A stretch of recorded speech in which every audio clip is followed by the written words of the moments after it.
I'm over it. Much like Pitchfork is over Chris Beat 'em Up Brown's new album.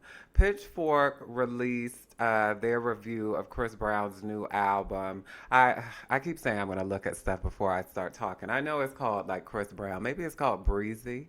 Is it called Breezy? Is the album called Breezy? Probably not. But Pitchfork. Excuse me. Sorry to my microphone. Pitchfork said we don't want none.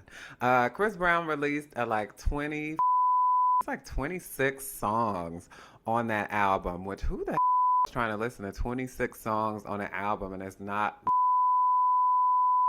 Even though his front cover does look kind of like he's trying to throw back to that time, but Pitchfork said keep it. You could have kept it at 12 songs. You could have kept it at 8. It could have been an EP. They said actually you could have just scrapped the whole project.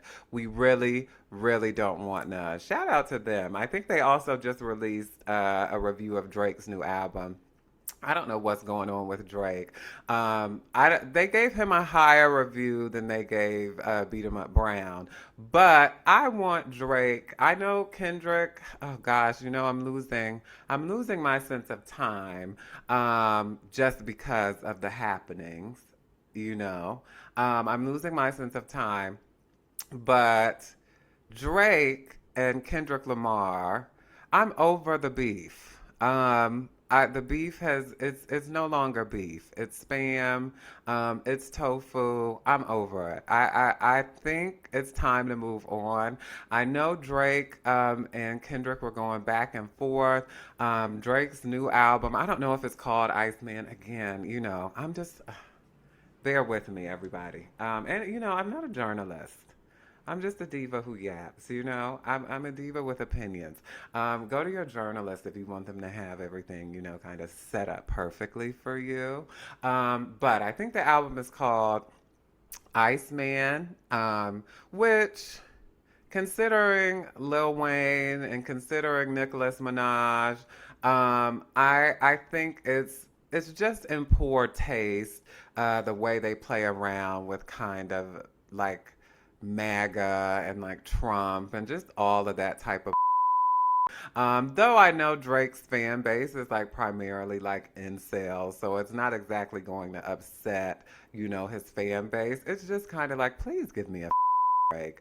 But Pitchfork said they didn't want none with Drake either. I want them to wrap this beef up. I do not give a damn about Kendrick Lamar and Drake in 2026 when gas prices are $5 a gallon, where Trump is bombing and fighting and warring with Iran, where they're trying to bring the draft back. I don't care about they not like us, and Bad Bunny was the one at the Super Bowl. So this means, yeah, this beef is old. This beef is tired. This is beef from like 2024 at this point.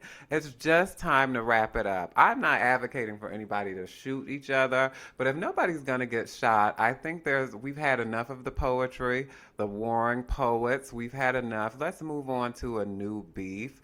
I hate it. And I also feel like Kendrick Lamar gets so much for kind of the like winning in the beef, but nobody came back at Megan Thee Stallion. And in my opinion, Megan shot the hardest at Drake through all of this, and Kendrick just came up and swept up what Meg left on the floor, which was really only crumbs to begin with. Cosplay, gangsters, fake ass accents, posted in another nigga hood like a bad pig. Megan's Law. Megan did one, well, that's two. Megan did one song and literally laid it to rest. She said, I'm going to get this off my chest and lay it to rest. And she did just that.